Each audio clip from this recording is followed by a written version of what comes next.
해마다 연말이 되면 TV에서 각종 시상식을 합니다. 그 중에 어떤 시상식은 한 해 동안 영화나 드라마 중에서 좋은 연기를 펼친 배우들, 그리고 감독들, 또 좋은 작품을 제작한 그런 작품에 대해서 그렇게 시상을 하기도 합니다. 여러 상 중에 남녀 조연상이라는 것이 있습니다. 물론 행사의 초점은 주인공, 주연에 맞춰져 있습니다. 그러나 요즘은 남녀 이 조연상도 관심이 많습니다. 왜냐하면 대개 조연들은 오랫동안 그 연기의 내공을 닦은 사람들이 많기 때문입니다. 무명 시절부터 어렵게 그 연기의 길을 걸어가면서 오히려 이 드라마나 영화 전체를 맛깔나게 살아나게 하는 역할을 종종 하기 때문입니다. 그래서 요즘은 주연 못지않게 조연들에게도 많은 사람들이 또 환호를 보내고 갈채를 보냅니다.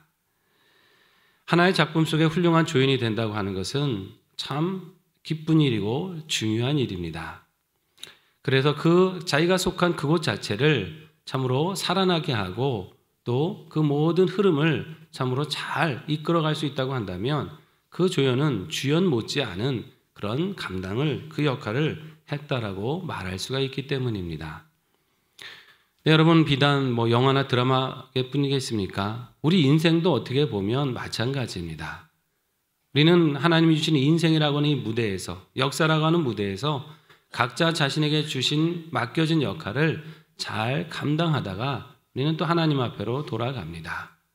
누구는 좀 더 화려해 보이는 자리에 있을 수도 있고, 누구는 또 그렇지 않은 자리에 있어 보일 수 있지만은 하나같이 중요하지 않은 역할이 없습니다. 아니, 어떻게 보면 정말 그 나라의 조연으로서라도 귀하게 쓰임받을 수 있다고 한다면 그 인생이야말로 참 잘 산 인생이고 복된 인생이라 말할 수 있을 것입니다. 오늘 읽은 말씀에서 우리는 한 부부를 만나게 되는데요. 바로 사가랴하고 엘리사벳이라고 하는 노 부부입니다. 이 본문 5절에 보니까 이들에 대해서 이렇게 소개를 합니다. 사가랴는 아비야 그 반열의 제사장이라고 소개를 하고 그 아내 엘리사벳 역시 제사장 가문인 아론의 후손이었다. 그러니까 남자 쪽에서도 제사장 가문이고 또 그 아내의 집안도 아주 훌륭한 전통적인 제사장 가문의 그런 남녀가 만나서 한 가정을 이루었다는 것입니다. 신앙적으로 참 어떻게 보면 아주 잘 만난 경건한 가정이라 할 수 있습니다. 근데 6절에 보니까 이 두 사람이 하나님 앞에 의인이니 주의 모든 계명과 규례대로 흠이 없이 행하더라 말씀합니다. 태생도 출신도 굉장히 좋은 가문이었지만 실제로 두 사람의 삶도 하나님 앞에 의롭고 경건하게 살아가는 사람이었다 하는 것입니다. 하나님 앞에 의인이다. 이 말은 참 성경에서 몇몇 사람밖에는 적용되지 않은 이야기입니다. 여러분, 사람 앞에 참 의로운 사람이야 인정만 받아도 얼마나 좋은 사람입니까? 하물며 하나님이 의인으로 인정했다고 한다면 그 인생은 말할 것도 없습니다.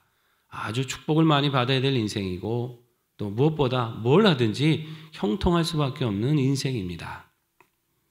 그런데 이렇게 신실한 믿음의 가정인데 이 가정에도 문제가 하나 있었습니다. 그것은 두 사람에게 자녀가 없었다는 것입니다. 자녀가 없었을 뿐만 아니라 이제 두 사람이 나이가 너무 많아서 앞으로 장차 아이를 갖게 될 기대조차 하기 어렵다는데 더 큰 문제가 있습니다. 참 이해하기 힘듭니다. 아니, 그래도 이 정도 신앙인이라면, 아니 그렇게 하나님을 부부가 경외하고 의롭게 섬기는 사람이라면 아니, 축복을 받아도 더 받아야 되지 않겠습니까?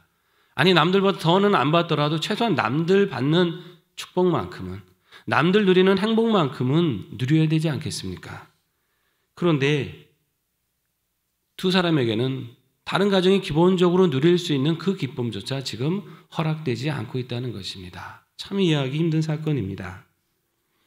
그러던 어느 날 사건이 하나 일어납니다. 9절 말씀에 보니까 제사장이 서로 제비를 뽑아 순번을 정해서 성소에 들어갈 직무를 맡기로 했는데 거기에 사가랴가 뽑히게 되었습니다.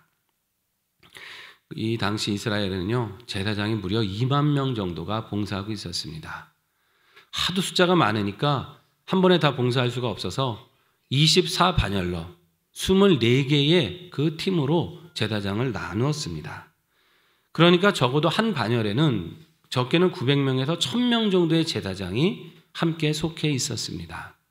그리고 이 한 반열이 1년에 일주일 2번씩 그렇게 성전의 직무를 담당했습니다. 한 반열에도 숫자가 하도 많으니까는 모두가 다 성소에 들어갈 수가 없어서 누가 이번에는 성소에 들어갈 건지를 그 한 반열 속에서도 다시 제비를 뽑았습니다. 그러니까 거의 확률이 2만 분의 1에서 또 아무리 줄어도 1000분의 1 이 정도 1년에 한두 번 있을까 말까 그 기회에서도 1000분의 1에 해당이 되어야 제사장, 특히 성소에 들어가는 직무를 맡을 수 있다는 것입니다. 평생 한번 걸릴까 말까 이 일에 지금 사가랴가 당첨이 된 겁니다. 사가랴가 기도하고 모든 백성이 밖에서 기도하는 이때 천사의 방문을 받게 됩니다. 여러분 기도하시다가 천사가 갑자기 방문하면 얼마나 놀라겠습니까? 기쁘기도 하고 놀라기도 하고 두렵기도 할 것입니다. 천사가 방문해서는 이렇게 알려줍니다. 13절에 보니까 천사가 그에게 이르되 사가랴여 무서워하지 말라. 너의 간구함이 들린지라. 내 아내 엘리사벳이 내게 아들을 낳아 주리니 그 이름을 요한이라 하라. 천사가 방문한 것도 지금 굉장히 놀라운데 천사는 더 놀라운 얘기를 합니다. 너의 간구함이 들린지라. 그 응답으로서 이제는 아들을 낳을 것이다라고 천사는 지금 이렇게 말씀하는 것입니다. 여러분 그것도 그냥 얘기가 아니에요. 어떤 얘기입니까? 이스라엘의 그 백성의 마음을 하나님께로 돌아오게 하는 엘리야 같은 아주 뛰어난 믿음의 그런 자녀를 주겠다. 이 어두운 시대를 밝힐 수 있고 하나님의 뜻을 나타낼 수 있는 그런 선지자 같은 자녀를 주겠다는 것입니다. 여러분 하나님께서 항상 우리의 기도를 들으시는 줄을 분명히 기억하시길 바랍니다. 천사가 말합니다. 너의 간구함이 들린지라. 천사가 지금 뭘 간구했겠습니까? 사가랴가 무엇을 지금 계속 기도하고 있었기에 들린다고 말씀합니까? 자녀를 위한 기도를 사가랴는 지금까지도 포기하지 않고 있었다는 말씀입니다.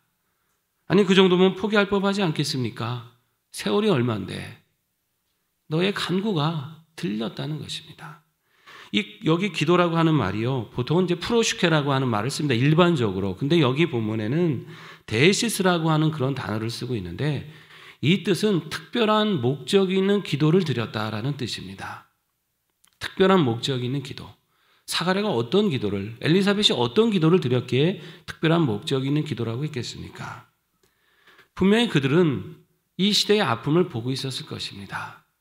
오랫동안 하나님이 침묵하시고 아무런 계시와 말씀이 없는 이 암울한 시대에서 하나님께서 이 시대를 비춰주시고 구원하실 그 역사를 베풀어 달라고 하는 그런 기도를 지금 이 노부부는 드리고 있었을 것입니다. 자신들을 통해서 또 하나님의 손길을 통해서 하나님 이 어두운 시대를 밝힐 수 있는 하나님의 그 선한 역사를 나타내 보여달라고 그런 목적을 가지고 단순히 우리 아기가 없으니까 아기를 주셔서 우리 가정에 기쁨 되게 해주세요. 이 차원을 넘어섰다는 것입니다. 하나님 장차 태어날 이 아기는 하나님의 이 뜻을 나타낼 수 있는 하나님의 역사를 나타내고 떠났던 백성들의 마음을 주님께로 돌이킬 수 있는 그런 믿음의 일꾼을 이 시대에 보내주세요. 이런 목적을 가지고 기도했다는 것입니다. 여기 또 들린지라고 하는 단어는요. 시간이 정해져 있지 않은 시제입니다. 그러니까 과거에도 들렸을 뿐만 아니라 지금도 계속해서 시도 때도 없이 들려지고 있다는 말입니다. 다시 말하면 사가랴 엘리사벳 부부가 항상 이 일을 놓고 기도하기를 쉬지 않았다는 것입니다. 나이 많은 사람이 그것도 몇십 년 기도했으면 포기할 법도 하지 않습니까? 불가능한 그 상황에서 어떻게 계속해서 기도를 할 수 있습니까? 이들 안에 이 목적이 있었기 때문에 가능합니다. 만약에 단순히 자녀를 늦둥이라도 달라고 하는 기도였으면 이쯤이면 포기하지 않았겠습니까? 우리 둘이 그냥 하나님 잘 섬기다가 천국 가면 되지. 누가 뭘 할 사람도 없습니다. 그런데 하나님께서 자신의 민족을 돌아보시고 구원하시고자 하는 그 마음이 간절하니까 두 사람은 단순히 자녀를 주시라는 기도의 차원이 아니라 하나님께서 이 시대를 돌아봐 주시고 구원하실 그 역사를 베풀어 달라는 그런 목적이 있으니까 이들의 기도는 쉬지 않고 들려질 수 있었습니다. 우리의 기도 목적이 여기에 가 있을 때 하나님의 놀라운 응답이 함께 하시는 줄 믿습니다. 시작은 우리의 출발로 기도합니다. 하나님, 이게 필요합니다. 이렇게 해야 됩니다. 저희 이거 도와주셔야 돼요. 우리 가정에 이런 일이 너무나 지금 절실합니다. 우리의 출발은 분명 우리의 필요 때문에 기도하게 되지만은 기도하다 보면 하나님께서 왜 이 기도를 하게 하셨는지, 이 기도를 통해서 뭘 원하시는지, 단순히 내가 응답받고 축복받는 것으로 끝나는 것인지, 아니면 그 일을 통해서 더 선한 역사를 계획하고 계신지 그 하나님의 마음을 깨달아 간다는 것입니다. 그렇게 깨달아지면 우리의 기도가 나의 욕구에서 출발했지만 언젠간 하나님의 마음에 닿게 되고 하나님의 뜻을 구하게 되고 이 시대를 통해 하나님이 이루실 일들을 우리도 그 심정으로 간구하게 된다는 것이죠. 그럴 때 하나님의 역사가 일어나는 것입니다. 하나님의 응답이 거기에 함께 하시는 것입니다. 사실 두 사람이 얼마나 오랜 시간을 기다렸을까요? 인간적으로 보면 이미 소망이 없습니다. 하지만 포기하지 않았습니다. 그 이유는 의지가 강해서, 인내가 많아서라기보다는 그들의 기도 속에 하나님의 심정을 담고 그 심정을 깨달은 특별한 목적을 붙들고 있었기 때문입니다. 사람들의 수근거림은 없었을까요? 아니, 저렇게 오랫동안 기도하는데 왜 저 가정은 아직도 응답이 없대? 제사장 부부라고 하면서 신앙의 가문이라고 하면서 왜 이렇게 하나님이 도와주시지 않는데? 분명히 사람들의 수근거림도 있었을 것이고, 이제 그만 다른 기도하라고, 이제 그만 다른 데서 인생의 재미를 찾으라고 그렇게 권하는 사람도 분명히 있었을 것입니다. 그렇지만 이들은 끝까지 포기하지 않는 기도를 드렸다는 것입니다. 어려운 사람이니까 뭐 그럴 수 있는 건 아니야, 그렇게 생각하기는 시절이 단순하지가 않습니다. 여러분 말씀드렸잖아요. 이 시절은요, 말라기부터 예수님의 탄생이 되기까지의 시간이 무려 400년입니다. 여러분, 하나님께서 4년만 침묵하셔도 얼마나 힘듭니까? 4년 동안만 아무런 응답 안 해주신다고 해도 인생이 어떻게 견디겠습니까? 지금 이 세월은 400년 동안 하나님이 지금 침묵하고 계신 시절입니다. 이스라엘 백성에게는 아무런 소망이나 앞으로 메시아를 주시겠다는 그 약속은 있지만 이것이 언제쯤 나타날지, 언제쯤 이루어질지는 무려 400년을 기다리면서 이미 낙담하고 포기할 만한 상황이었습니다. 이 두 사람에게는 짧은 세월이었겠습니까? 10년만 기도했겠습니까? 아니요. 보통 10대, 20대 전에 결혼한다고 생각을 하는 걸 보면 이스라엘 문화에서 이들이 지금 노부부가 됐으니 수십 년을, 아주 오랜 세월을 지금 기도하고 왔다는 것입니다. 상황만 놓고 보면 그 기도를 계속 드리기가 어려웠다고 하는 것이죠. 하나님이 정말 듣고 계신가 확신하기 힘들었습니다. 그런데 여러분, 하나님은 바로 그 기도를 듣고 계십니다. 하나님이 사가랴 부부의 그 기도를 들으시면서 응답을 미루셨던 이유가 무엇이겠습니까? 그걸 듣지 않아서가 아니라 하나님의 가장 귀한 때에 그 간절한 기도를 통해서 하나님의 놀라운 섭리를, 바로 예수 그리스도가 오시는 그때를 예비하고 준비하게 하시기 위함입니다. 세례 요한의 탄생이 한 가정의 기쁨만이 아니라 온 민족의 기쁨이 되게 하기 위해서, 그리고 장차 오실 예수 그리스도를 준비하는 놀라운 사건이 되게 하기 위해서 하나님은 그때를 위하여 기다리셨던 것입니다.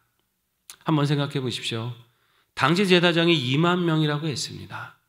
아니, 그러면 그들 중에 젊은 제사장도 많을 것이고 믿음 좋은 제사장이 없었겠습니까? 그렇게 젊은 가정 통해서 역사하셔도 되고 얼마든지 아기 주셔갖고 주님의 길을 예비하셔도 되는데 왜 하필이면 그 많은 사람 중에 이제 나이도 많아서 아무런 소망도 없는 그런 부부에게 이 일을 허락하십니까?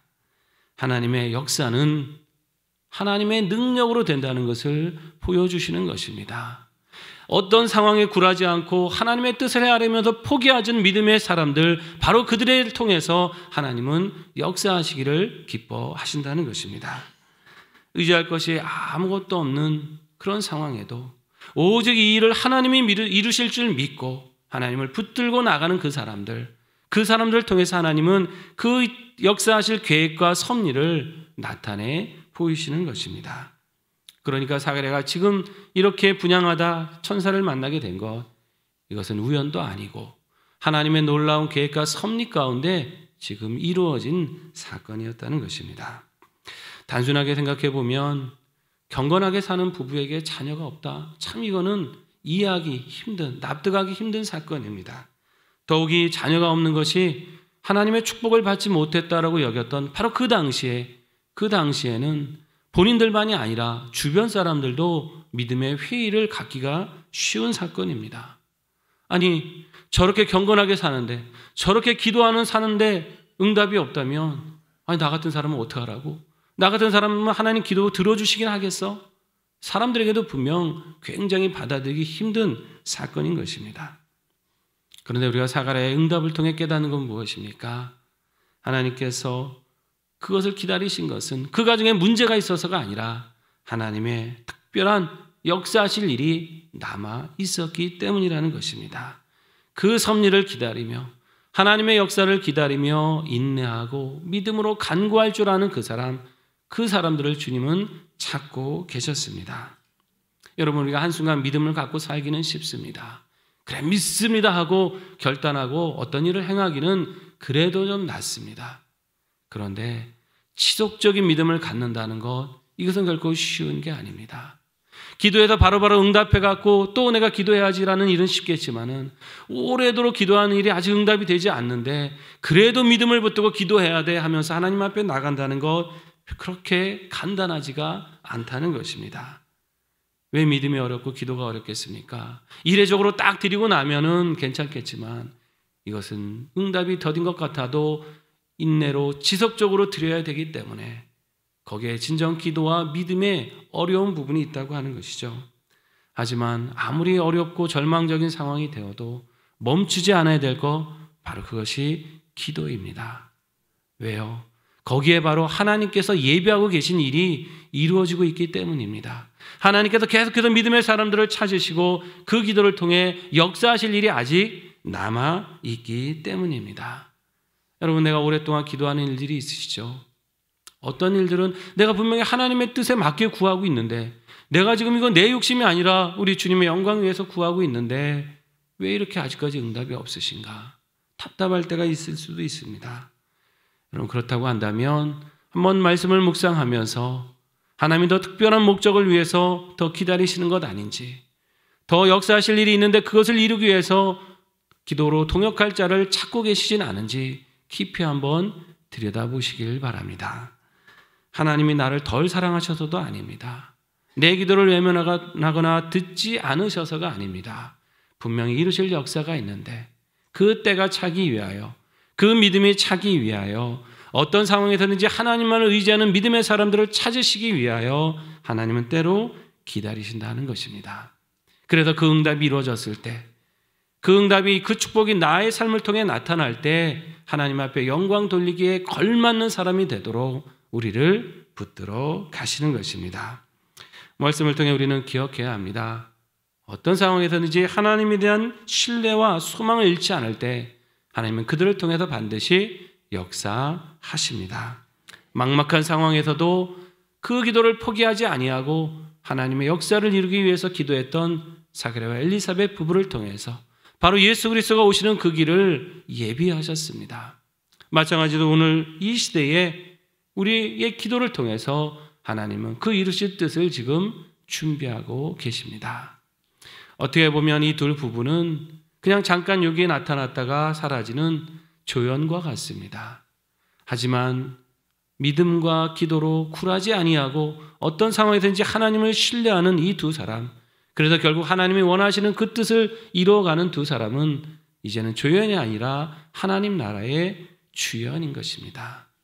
우리의 삶에서도 기도를 포기하지 아니하고 하나님에 대한 굳건한 신뢰로 살아갈 때, 그리고 결국은 하나님이 이루실 줄 알고 그분의 능력과 역사를 전적으로 의지할 때 우리는 하나님 나라의 주연으로 살아갈 수 있을 것입니다.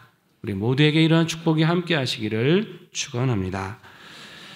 이 시간 같이 기도하겠습니다. 우리 말씀을 생각하면서 기도하길 원합니다. 하나님, 믿음과 신뢰를 끝까지 포기하지 않게 하시고 어떤 상황이든지 주님이 이루실 뜻을 위하여 끝까지 간구하는 믿음의 일꾼 되게 하여 주시옵소서. 하나님, 우리 교회를 붙들어 주셔서 주님의 이 역사를 이 땅에 이룰 수 있는 복된 교회로 인도해 주시옵소서.